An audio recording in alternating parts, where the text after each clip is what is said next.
Hey, good morning. Scott Luton, Greg White with you here on Supply Chain Now. Welcome to today's live stream. Greg, how you doing? I'm doing good. Trying to bring in the peace sign from different angles all this week because we're doing so many shows. I feel like it could get old, right? Well, it could, except for the incredible content and guests that we've had. And today is no exception, is it? No doubt. This is a topic near and dear to my heart, supply chain planning. It's from whence I come, both on the practitioner and the technology provider side. I didn't even think to mention this. We may have faced Netstock once or twice back in the day. I don't even know as at Blue Ridge. So I don't know. We'll ask our guests. Yes. I was just waiting for you to let the cat out of the bag, and you didn't. You came right to the edge, and you didn't. But you know what? As Greg mentions, we are going to be talking a lot about our supply chain workforce, especially those planners across the globe that are sort of critical to global business. We've got a great conversation teed up as we're diving into the greater topic of work-life balance and how business leaders can leverage technology to help out their teams, giving them a big breath of fresh air. And so we're going to tackle all of that from a supply chain workforce and get a lot of tips and insights from our friends at Netstock. So stay tuned for that. And Greg, Scott, let me give a little perspective on this role of supply chain planning. So this what would be a live stream without Greg White's perspective, Gregory? Good point. That's an excellent point. Maybe not always an excellent perspective, but that is an excellent point. I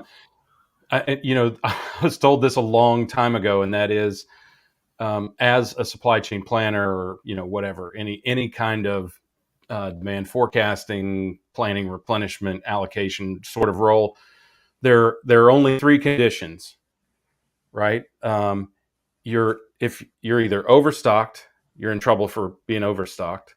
You're out of stock, so you're in trouble for being out of stock. Right. Or if something happens to go just right, it's thank goodness for the sales team. So true. It is so true. And meanwhile, the planners and the rest of the organization are over there making magic happen and oftentimes not getting enough recognition. Is that right? Only blame. That's blame. Right. Yeah.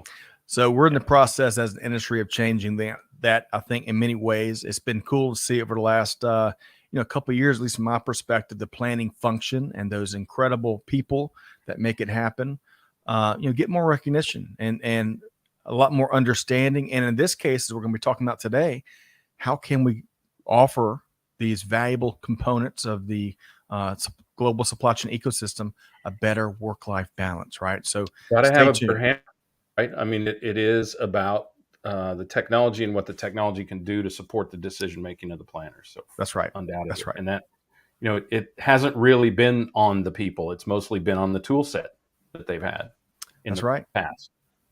All right. So along these lines, folks, I see Jonathan and Catherine, Amanda and Shelley and many others. Hey, we want to hear from you too.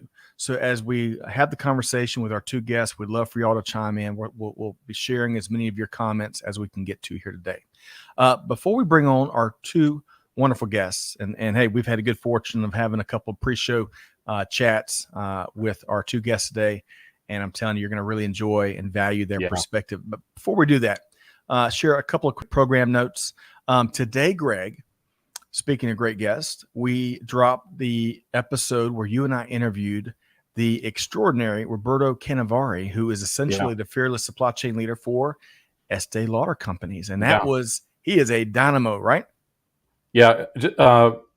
Another one of the leaders that we have talked to, practitioners that we have talked to, who are so genuine, they can't hide it, right? I mean, the authenticity just flows out of them. So Tanya Jackson, obviously Roberto, and yesterday Rick McDonald, and more to come. So these are the people who are leading the CPG, retail, distribution, manufacturing companies to do and be better in their supply chain practice. And it's to a leader, every one of them has said that it goes through people. So today, also a great complementary topic to that discussion. Well said. Perfect point. And folks, to make it easy, I think our team just dropped the link to that episode in the chat. Big thanks to Catherine and Amanda, Chantel, the whole team that helps make the production happen here at Supply Chain Now every day. So y'all check that out. I'm telling you, get ready. make sure you eat your Wheaties before you listen to Roberto, because he brings it. And I'll tell you, it really makes you inspired, much like today's conversation, to be part of the global supply chain industry at this point in time. Okay, one other quick thing. So anyone that knows us knows that we're very passionate about giving forward to our veterans, right? I've been really pleased to be part of the team that has been all about deeds, not words, as we have found ways to give forward to our veteran community. This is just the latest example. Folks, if you're a military member, if you're a spouse, if you're a military family member, if you're a veteran, you've already served, and you want to find out more about the logistics space, maybe start a new career in the logistics space, get networked with folks in this space, come check us out July 26, 11:30 a.m. for a free virtual session. We're going to be talking about current trends. We're going to be talking about transition tips. And we're also going to be talking about health and wellness best practices. So y'all check it out. I think we just dropped a link for that, and we'd love to have you be a part of that. Okay. So Greg, I'm stoked about today's conversation. If any industry needs some a breath of fresh air into how we as leaders can create a healthier work-life balance, it is certainly global supply chain. And I think we've got the two guests that's going to shed some really cool light and effective light on this conversation. Are we ready to bring them in? I'm ready. I am. Are you guys ready? Let's do it. I want to welcome in Barry Kukkuk, President and co-founder of Netstock, and Lynne Barnes, Director for Talent Onboarding and Culture, also at Netstock. Hello, Lynne and Barry. How are we doing today? Doing well. Thank you. Yeah. Good to see you. Good to see you as well. Welcome aboard.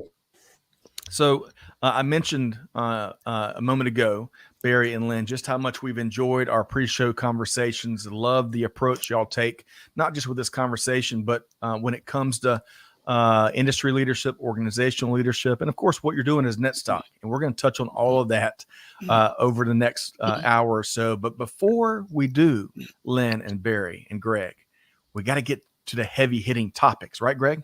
Yeah, that's right. Got to put something big and controversial out there. That is right. So if anyone knows us and our global family here at Supply Chain Out, you know that we love our food, right? It gives us a nice little departure, and there's little momentary departures from the work that's got to get done. And mac and cheese. Today's National Mac and Cheese Day, a legendary staple, at least here in the southern United States, maybe. So I'm going to go around the horn with all the three of y'all and folks in the cheap seats. We'd love to get your take here as well. Where have you had the best mac and cheese you've ever put in your mouth? And so I want to start. Lynne, let's start with you. Mac and cheese, where are you going for it? Sure. Mac and cheese actually happens to be one of my all-time favorite foods. So I love it everywhere. But I think my favorite all-time was actually just fairly recently at Legal Seafoods in Boston. Okay. And it was lobster mac and cheese. I mean, lobster and mac and cheese together, can it get any better than that? I suppose if you're a purist, you only want mac and cheese. Right. But I threw in the lobster for fun. Oh, I love it, Lynne. All right. So, Barry, that's going to be tough to top, but I understand you're a connoisseur of many things. Tell us about mac and cheese. So Scott, as you know, I am a South African, born and bred in South Africa, and mac and cheese isn't traditionally a big meal here in South Africa. Yeah. But last year I spent 3 months in the States. I spent 3 months in Boston, and I lived in a hotel for 3 months.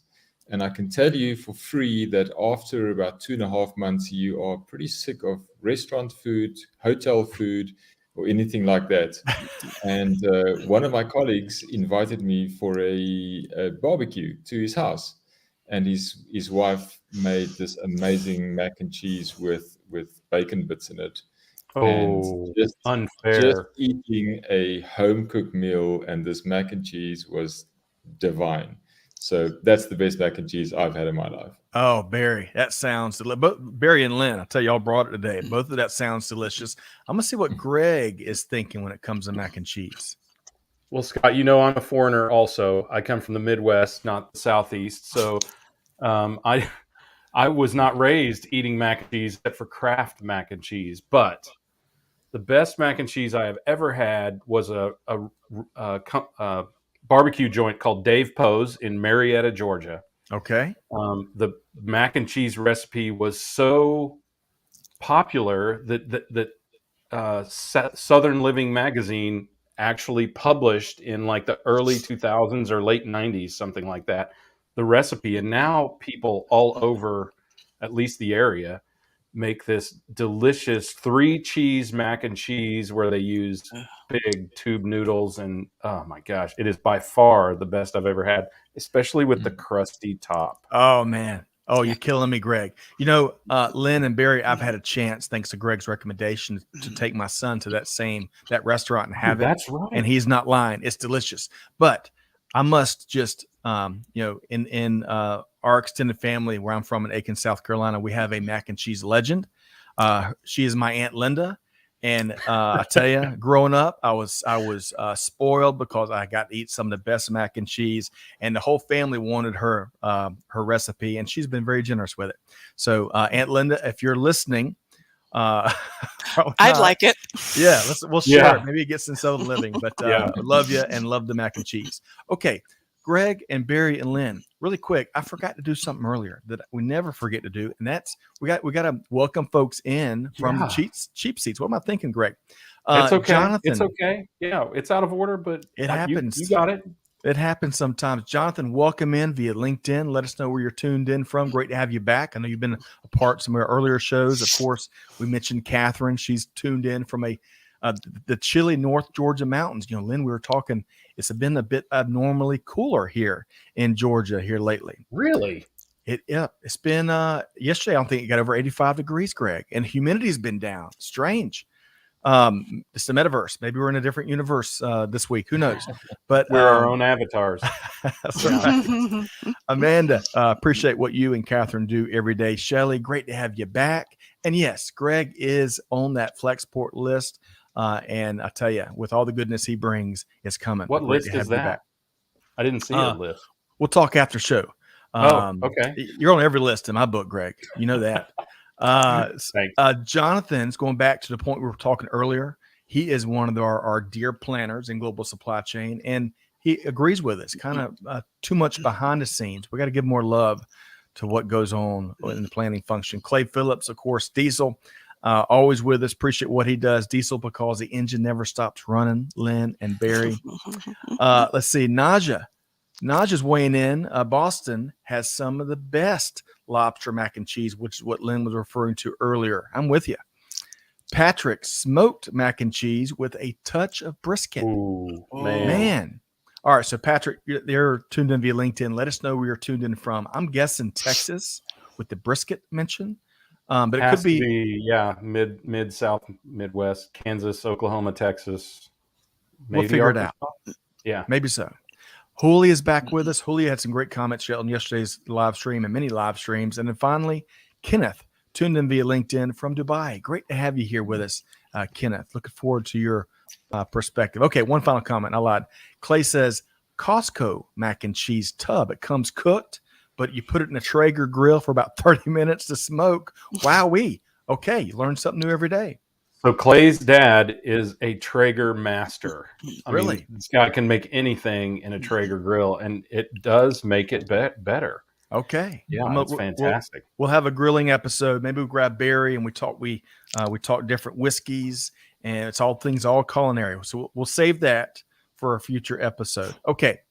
So Lynn and Barry, now that we've really made everybody hungry here today, want to get into our Centerplate discussion. Yes, pun intended. Want to start by level setting a bit, and want to get both of y'all to weigh in on what we're seeing in this global workforce environment. And Lynn, I want to start with you. What are some of your observations out there today? Well, it's definitely been an interesting last couple of years, hasn't it? Going into our third year of a pandemic, and which really changed the face of everything. There was that little thing called the Great Resignation, right? Where, more than 4 million people voluntarily left their roles because they just realized they weren't doing, they didn't like what they were doing. They wanted to do something different. Lots of different reasons for leaving. But I think what happened is I think employers started to realize that employees now had a bit of an upper hand, and they started to see staff shortages because employees were leaving, which of course created more pressure on those that were still left behind. Right. And employees were leaving for reasons that were, really important. Flexibility is huge. They enjoyed not being in an office any longer. They enjoyed being able to go to their kids' baseball game or soccer match, whatever it may be. They didn't like the culture. It's very surprising to me how many new employees I have onboarded, and when Right. I ask them about why they left their former company, they didn't like the culture. Mm. It was huge. It's a huge number. So pay is always important, but it's not as important as you might think. Although with our current economy, that may change this year as well. Right. Yeah. Certainly, with inflation being what it is, we need to look at what we're doing for raises and employee salaries in general. That's right. And software is always a big part of it, making employees' lives easier. Less duplication, less redundancy. Software can do those kinds of things, and that's where hopefully Netstock comes in the supply chain world, Right. to make Right. things better for employees. Lynn, I tell you, as an opening salvo, you have brought it. There's so many great points there. I love, even though you acknowledge the inflation, the impact that can have on the overall employment equation, still in the bigger picture, that's just one of many parts of that equation, right? So Barry, I tell you, Lynn set a high bar. Barry, what else are you seeing when it comes to the current workforce environment? Scott, you started with saying global, and we've seen this great resignation in the States, but not necessarily everywhere else.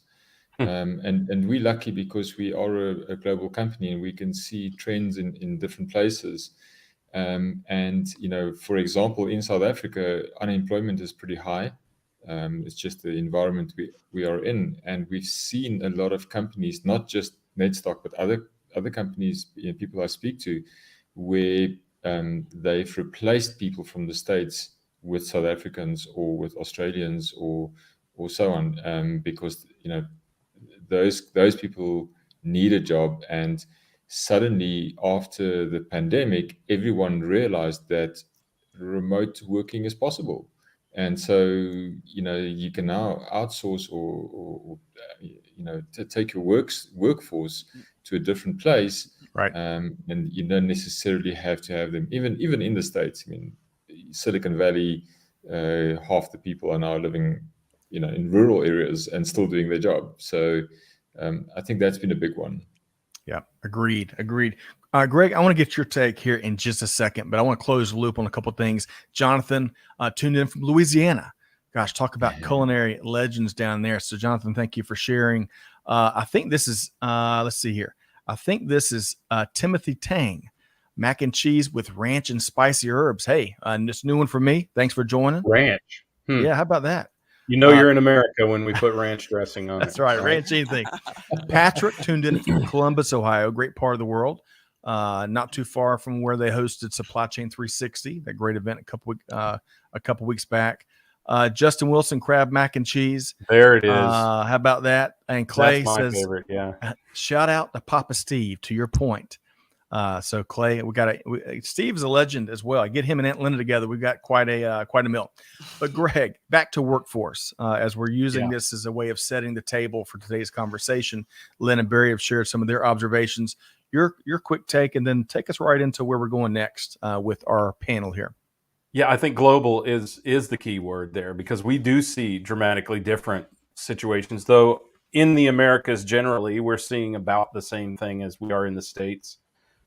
Recession, inflation, a lot of companies are backing up on employment.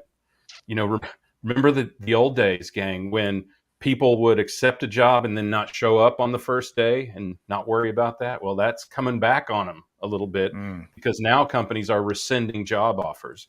So it's a very difficult environment, and yet getting and retaining the best candidates out there is still as tough as it's ever been, right? And I think that's something we have to acknowledge.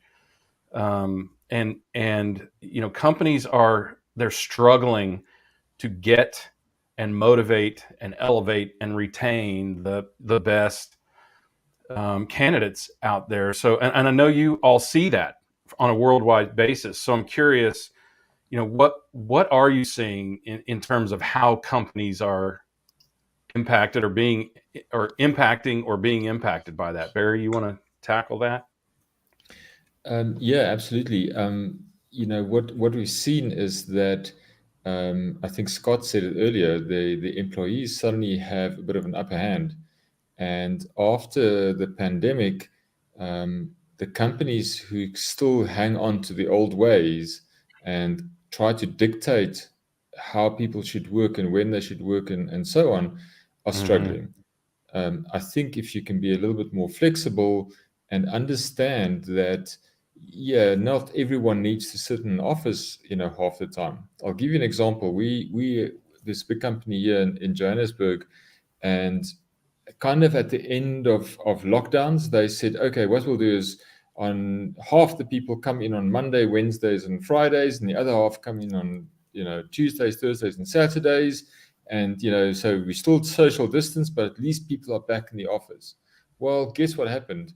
People who are in the office are on a Zoom meeting because the rest of the colleagues are at home, and tomorrow it's the other way around.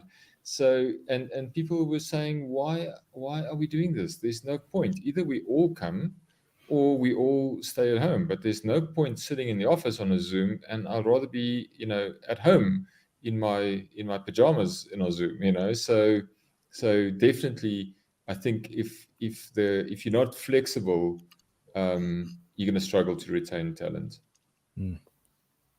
Unquestionably. I mean, I think about how many people I have heard say, in fact, I was just talking to a friend of mine yesterday. He said, I don't want to commute 3 days a week to the office, right? I think, Lynn, in addition to all the things you talked about that people don't want in their workplace, a commute, which in the Atlanta area is an average of 34 miles one way. So, in about 3.5 hours, it feels like of some days. Anywhere from, Scott, our studio in Atlanta is 26 miles from my house, and it can be anywhere from 40 minutes to, an hour and a half, which, Lynn, always makes Scott sweat because he's like, is he showing up?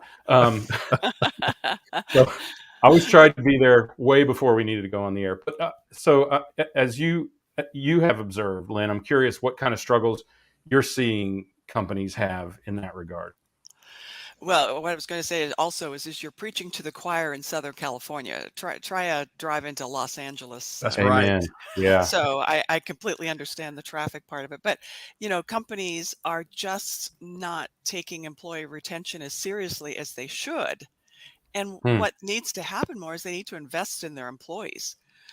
Yes, it's important to invest in marketing and in sales, no doubt. Those are important, but you've got to invest in your employees as well. If you haven't done that, then you will not retain your employees. And, that includes different things from making sure that they have the training that they need and the growth opportunities. It's just so hugely important, and it doesn't seem to always happen.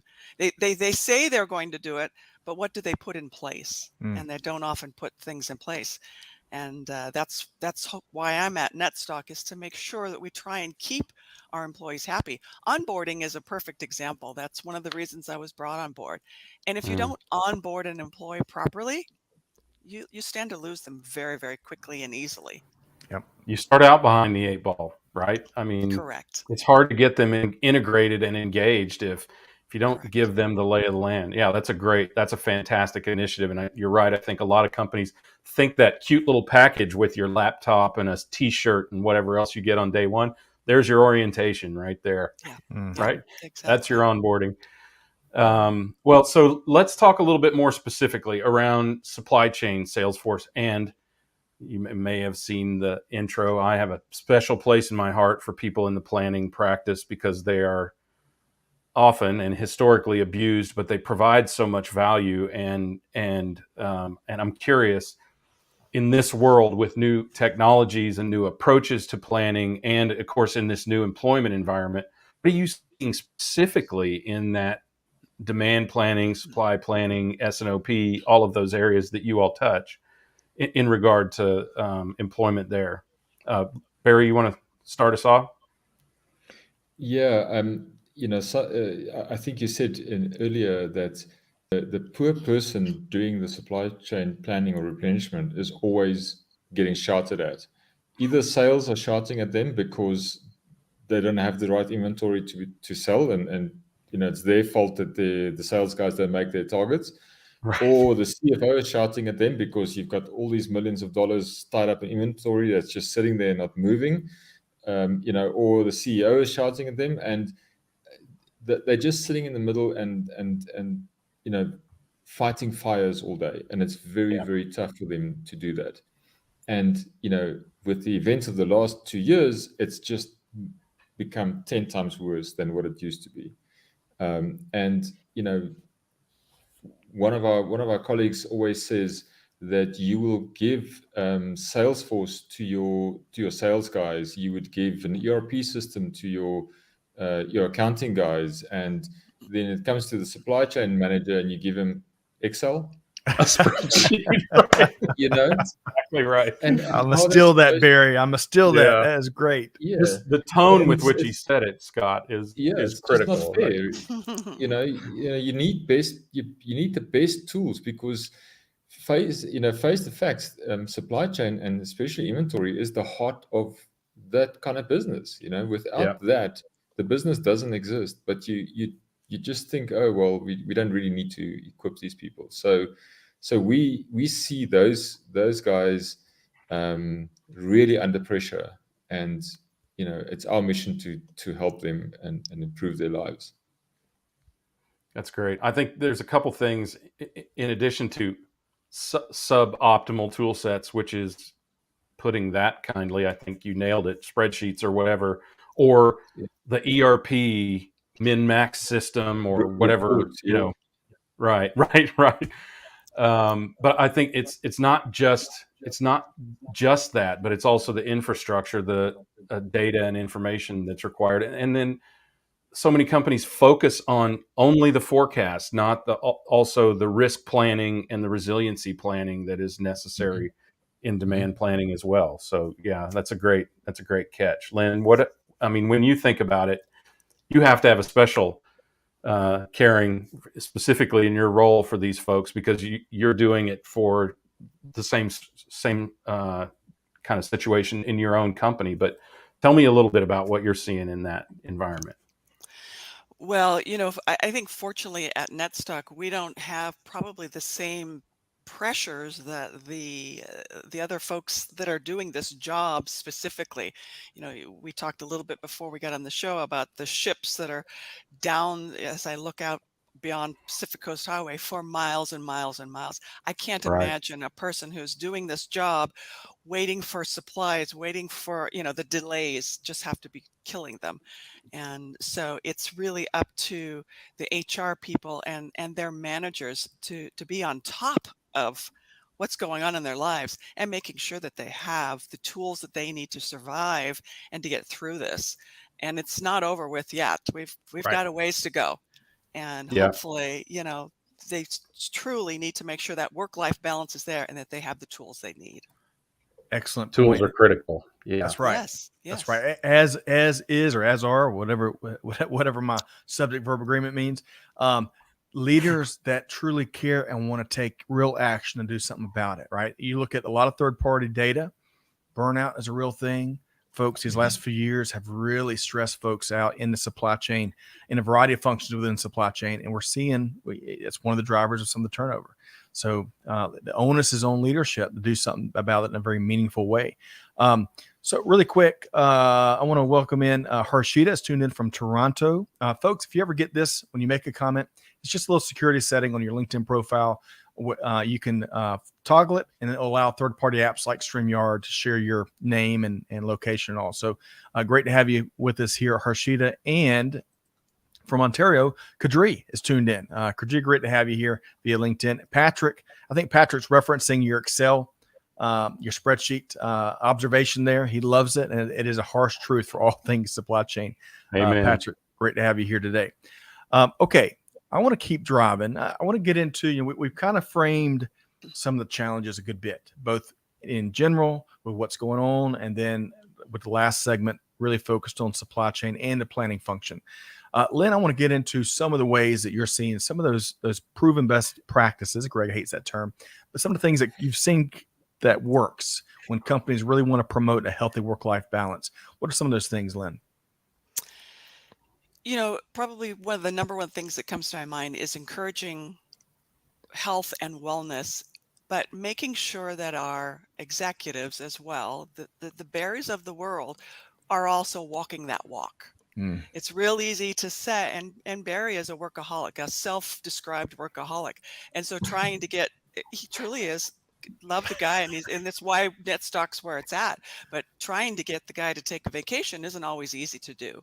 And so as I'm trying to promote health and wellness and taking time and taking care of yourself, I've got folks that are reporting to different folks at the top that are saying, well, he doesn't do it. You know what I'm saying? They don't feel comfortable if their own boss doesn't do it. So walk the walk, get involved with your employees, talk to them, see where they're coming from. Having good health benefits, great. That's important. Having a employee assistance plan so that their mental health can be taken care of as well. Hugely important. Do fun things. We pay for our employees to get together because we're fully remote. There are no offices at Netstock. We're fully remote. We pay for our employees to get together for lunch. We pay their lunch whenever they want to get together, that they can, those that are close by. So, we encourage everything that we possibly can, from virtual happy hours to walkathons, anything to get them outside and breathing and enjoying that work-life balance. So Love it. I do too. A lot of goodness there, Lynne, and a big dose of reality there. All right. So Barry, I think a lot of founders and fellow entrepreneurs and folks in the startup environment I for one, I know Greg can feel your pain, right? Because you always feel this immense pressure that you got to be doing something because there's so much to do, so much to be done. But with that aside, I'm trying to help rationalize your workaholicness, Barry. But tell us, what else have you seen that works in addition to what Lynne has shared? Yeah, so in my defense, I did take a week island holiday about a month ago. So after a big project, and what's important there is I got to the hotel, I put my phone into the safe, and 7 days later took it out. Right, and no Genius. laptop. My wife wouldn't allow me the laptop. So I think your partner outside your company is probably your biggest ally in terms of getting work-life balance. But it's important because it's easy to work 12 hours a day or 14 hours a day or whatever stupid hours you do, and that support back at home gets neglected. And I always say, if it wasn't for my wife and her support, Netstock would not exist, because you need that backup. You can't do it all by yourself. But you can't expect someone to do that, be that backup, be that rock in your life for 12 years straight without getting anything back. And I think for me, that's where work-life balance really, really makes a difference. So spending time with family and my wife and so on is really, really important. And we do it in different ways. We both work from home, and we will get together and have a coffee in the dining room for 20 minutes and just talk about our day and what's going on and so on, and then meet each other sometime at lunch and so on. And that really helps, even if it's only in small doses. But it's very easy to neglect the people back at home because we really think that business is everything. And for me, one of the biggest realizations I've had, a few years ago, is that I am not my job.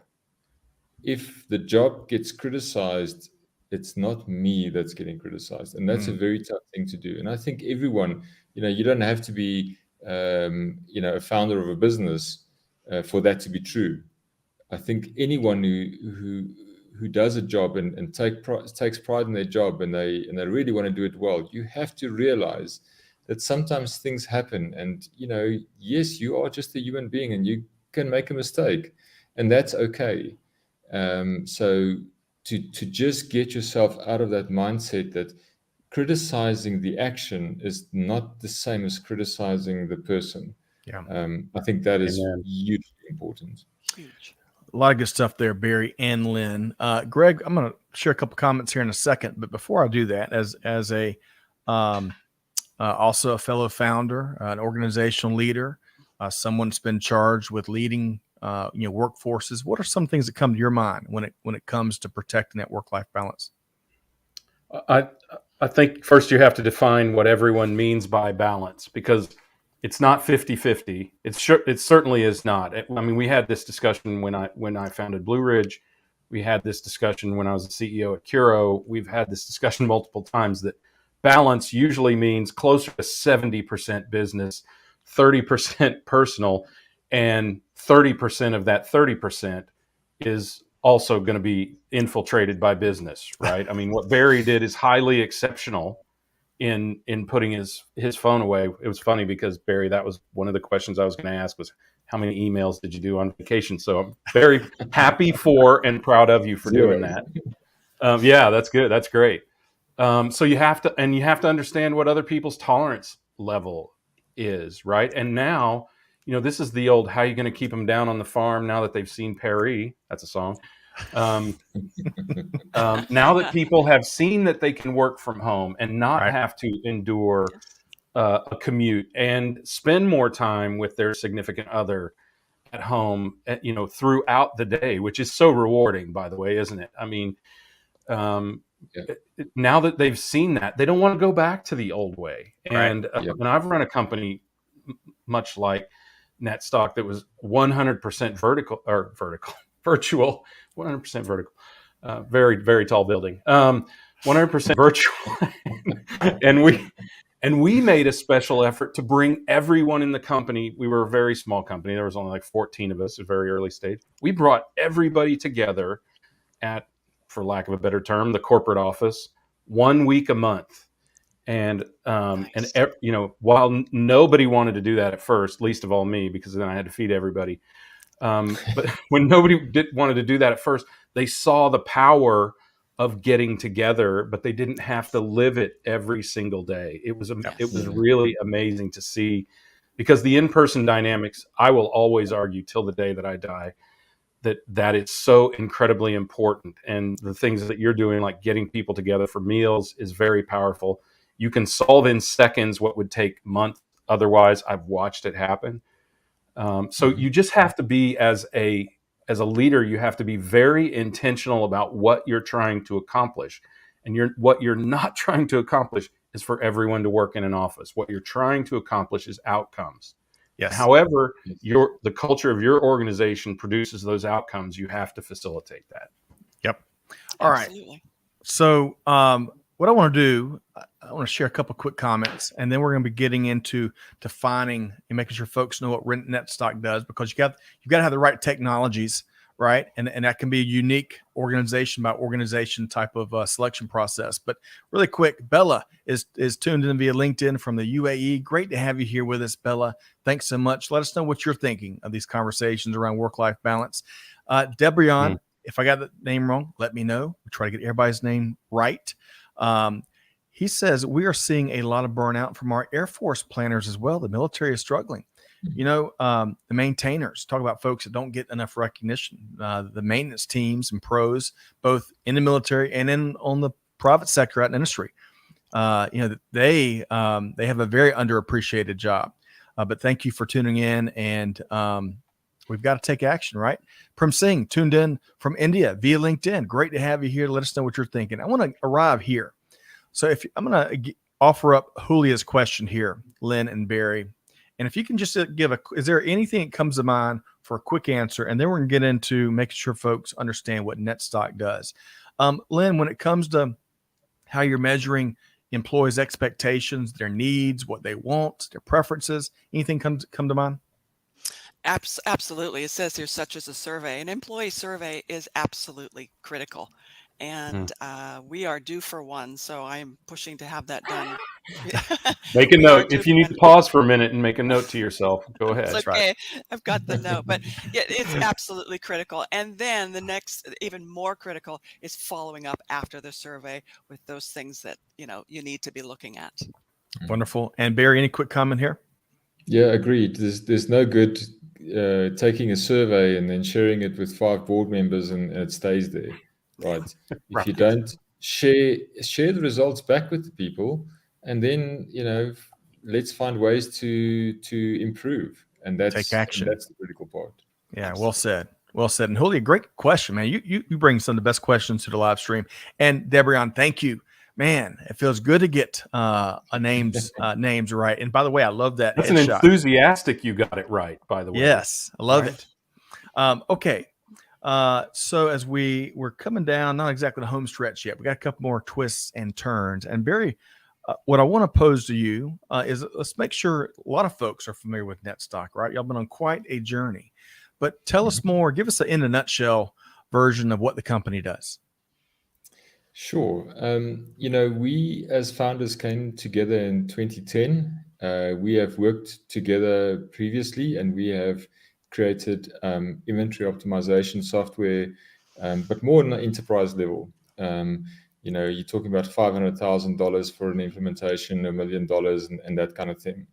But when we came back together in 2010, we realized that there literally are thousands and thousands of SMBs and mid-market companies who have the exact same problem that those big enterprises have.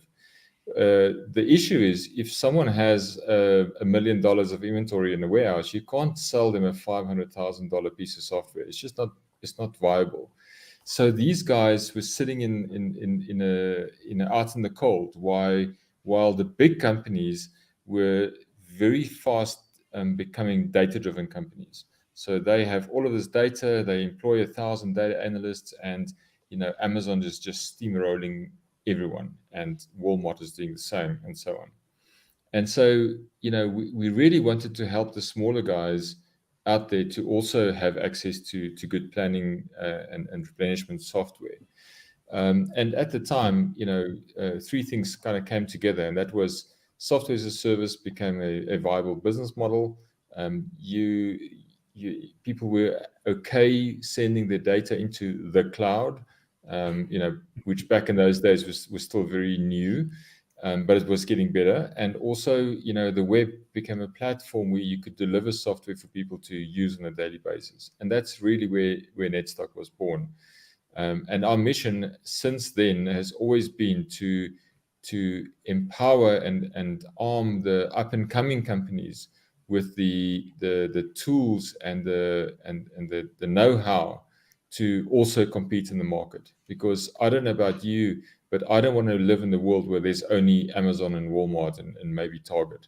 I want a rich a culture of rich diversity in terms of suppliers and retailers and all that. And that really is our mission, to help these people. So we do demand planning, we've got replenishment, and we also help on the supply side by measuring supply performance and understanding the risks and how much you should carry and where you should do it and when you should order your inventory. So that's really our mission is to do that.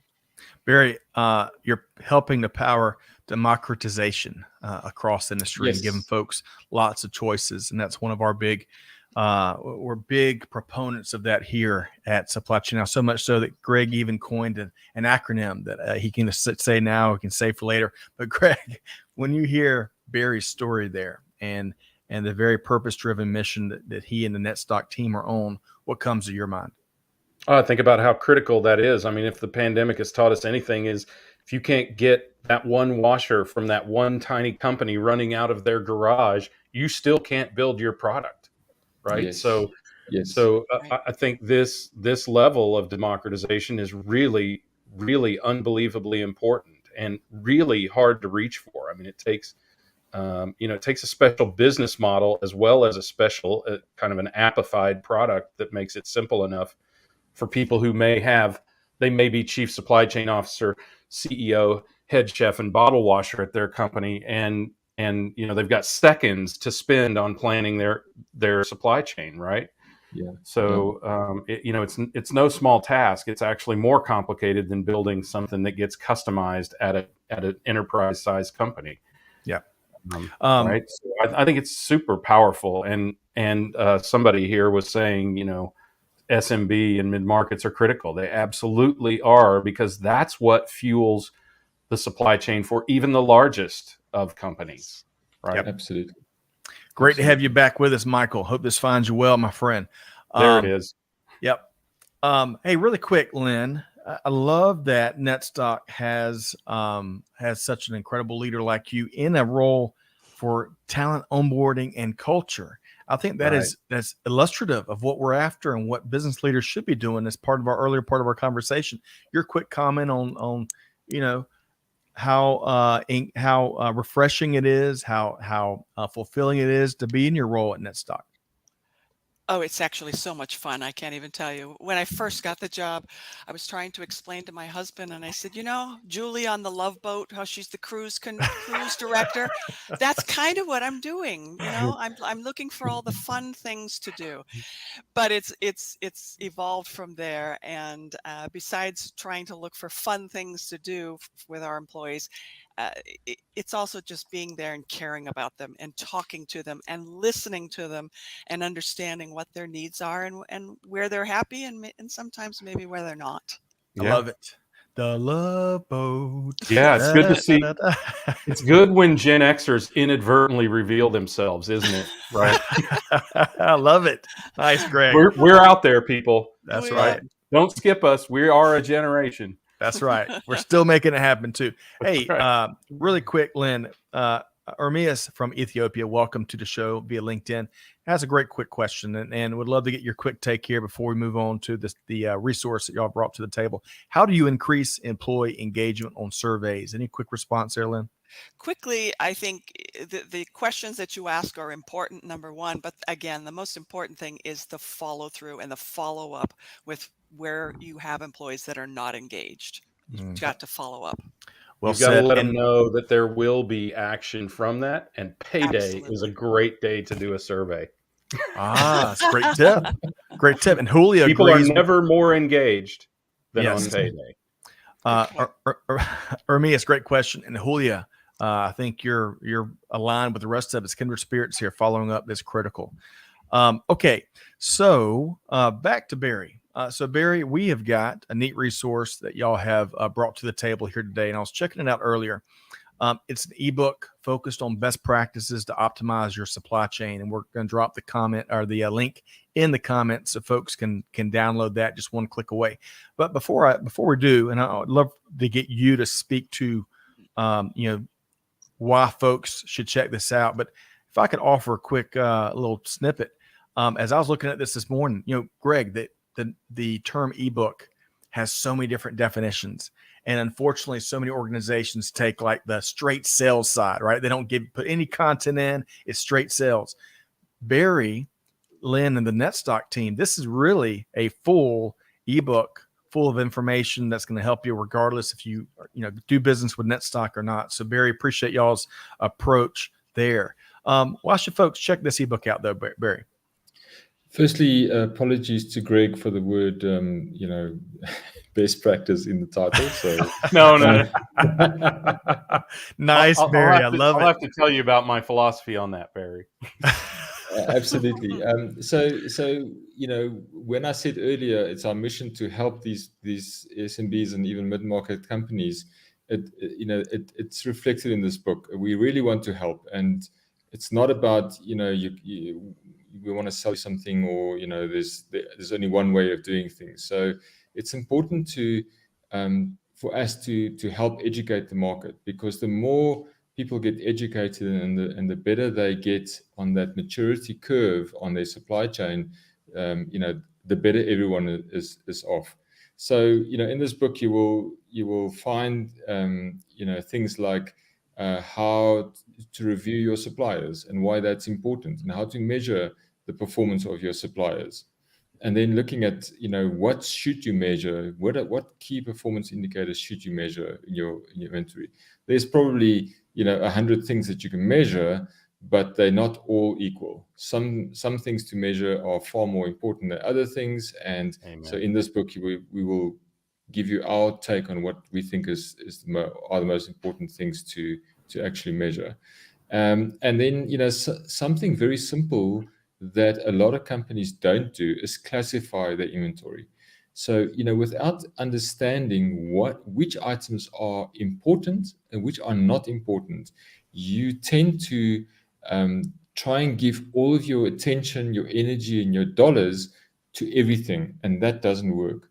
So, very simple 80-20 rule: put 80% of your dollars into 20% of the items, and you will get a massive increase in your performance in your inventory. Put your limited amount of attention that you can give. We've spoken about those guys sitting there planning who are overworked. If you only have a small amount of attention to give it to this 20% of the items that are going to make the 80% of the difference. Right. And so classification of your inventory is vitally important. So, those kind of best practices are what this book is all about. If you want to learn more about how we look at how to do those things, it will be a great resource for you. Wonderful. The legendary Italian economist, Vilfredo Pareto, would be very proud of your commentary there. So y'all check out the Pareto. He's a hero of ours. Yes, he's alive and well, I tell you, throughout the industry. Okay. Really quick, I want to say hello again to Shashi tuned in. Shashi was with us earlier a couple times, Greg, in live streams. Mm-hmm. Great to have you back with us.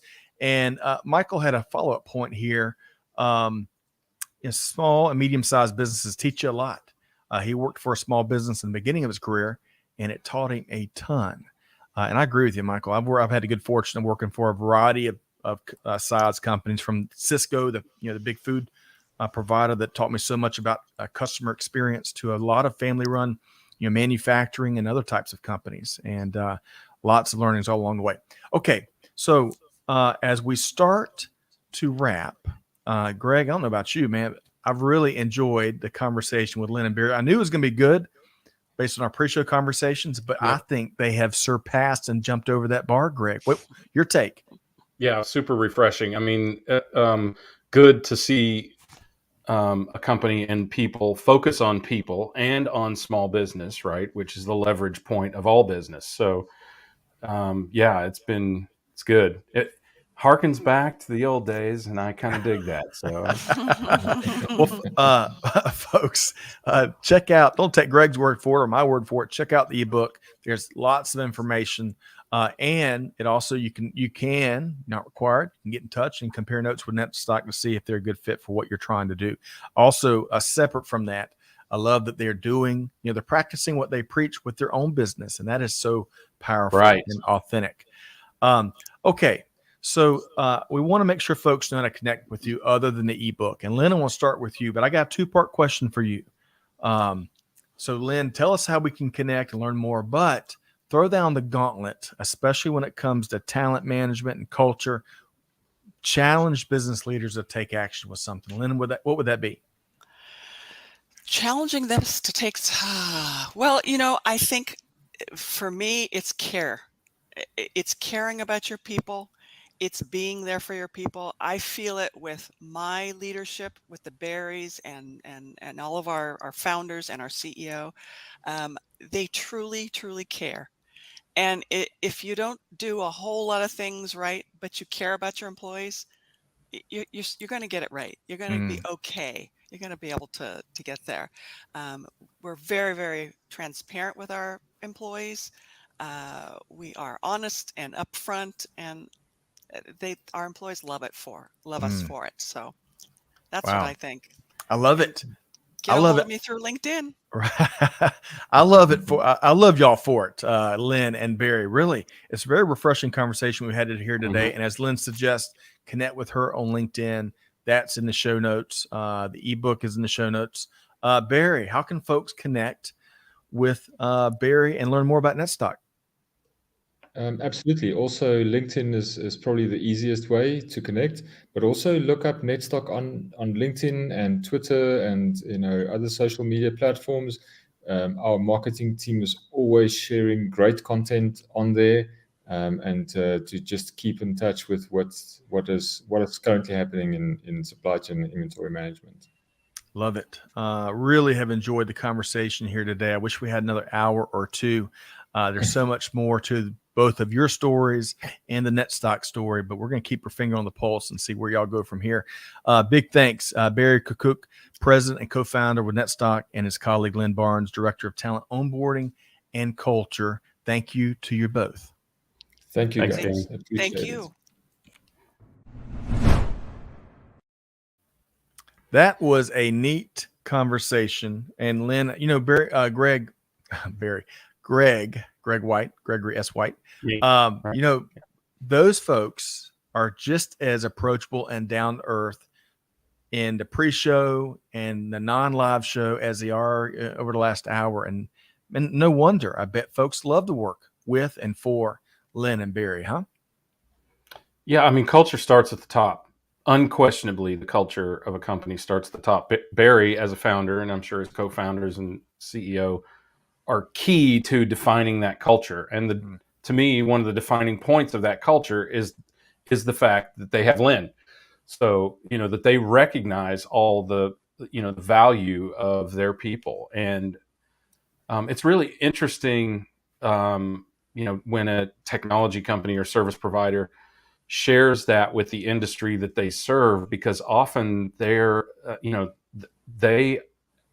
they are a great example, they can communicate that with every interaction with their customers, right? And customers will start to adopt that and expect that in their own organization. So it can be really, really powerful.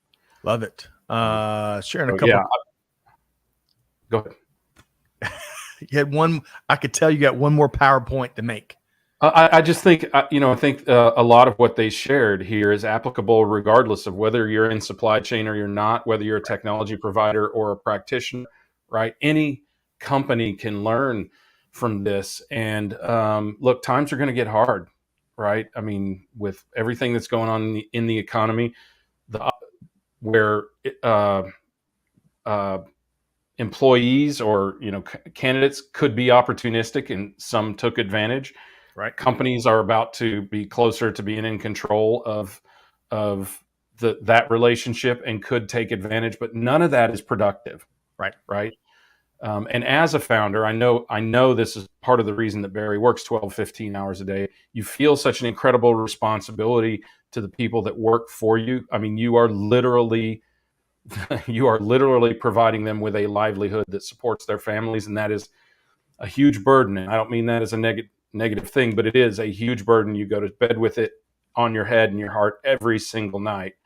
And it's clear that he takes that seriously and that their team must take that seriously. So I think that's hugely powerful. And that, by the way, when you're looking for companies to work for as a candidate, you want someone who wants to own that burden, that sees you as a critical part of their work family, and wants to own your well-being.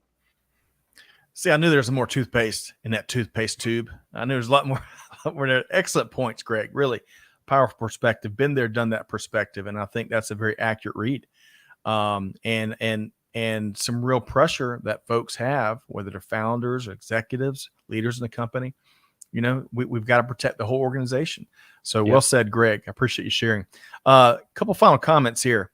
Look at this. Shelley was employee 1 in a small business that grew over to $60 million. Shelley, figure out what that company is. Wow. Yes. That's pretty impressive. I bet there's a story there. As I mentioned, we did drop the link to the ebook. Y'all check that out in the comments. It's really easy. We got some great questions from Julia and Shashi. If the Netstock team is still with us, that'd be great if they want to go back and compare notes there. Uzman, great to see you again via LinkedIn. Let us know where you're tuned in from here today. Michael, culture eats strategy for breakfast. Always reminds me of Happy Gilmore when I hear that quote for some reason. Really? Yeah, there's a great quote. I won't share it here, but it's a great Happy Gilmore quote. Shelley also agrees with you. Julia says there are few companies focusing on culture and employee satisfaction. Sadly, I think we're evolving. I really think. I think the tide is turning for sure, right? I think that's one of the silver linings of the pandemic, right? I think that's one of the things that's taught us all. We've got to take care. And for those that missed the boat, those business leaders that missed the boat, we got to take care of the workforce in a much different way. Shashi agrees with Greg. You touched a very important point. Awesome to hear your thoughts. Appreciate that. Okay. So folks, I hope you enjoyed the conversation today as much as Greg and I and the whole team did. Big thanks to Catherine, Amanda, and Chantel on our side to help make production happen. Of course, Clay, aka Diesel, made an appearance here today. Love what he does. Really enjoyed Lynne and Barry's perspective and really their whole team as they help facilitate today's conversation. They definitely, it's deeds, not words, and they practice what they preach. And those are some of our favorite guests. So y'all check out the Netstock team. Make sure you connect with Lynne and Barry. But whatever you do, and Jonathan, great point here, be keen on relationships and then be culturally be driven. I may have gotten that right, but the relationships part, Jonathan, right? Absolutely. Critical. That's what makes the world go round more so today than ever before. But folks, whatever you do, and Jonathan, great to have you throughout the conversation here today. It's all about action, right? It's all about taking action.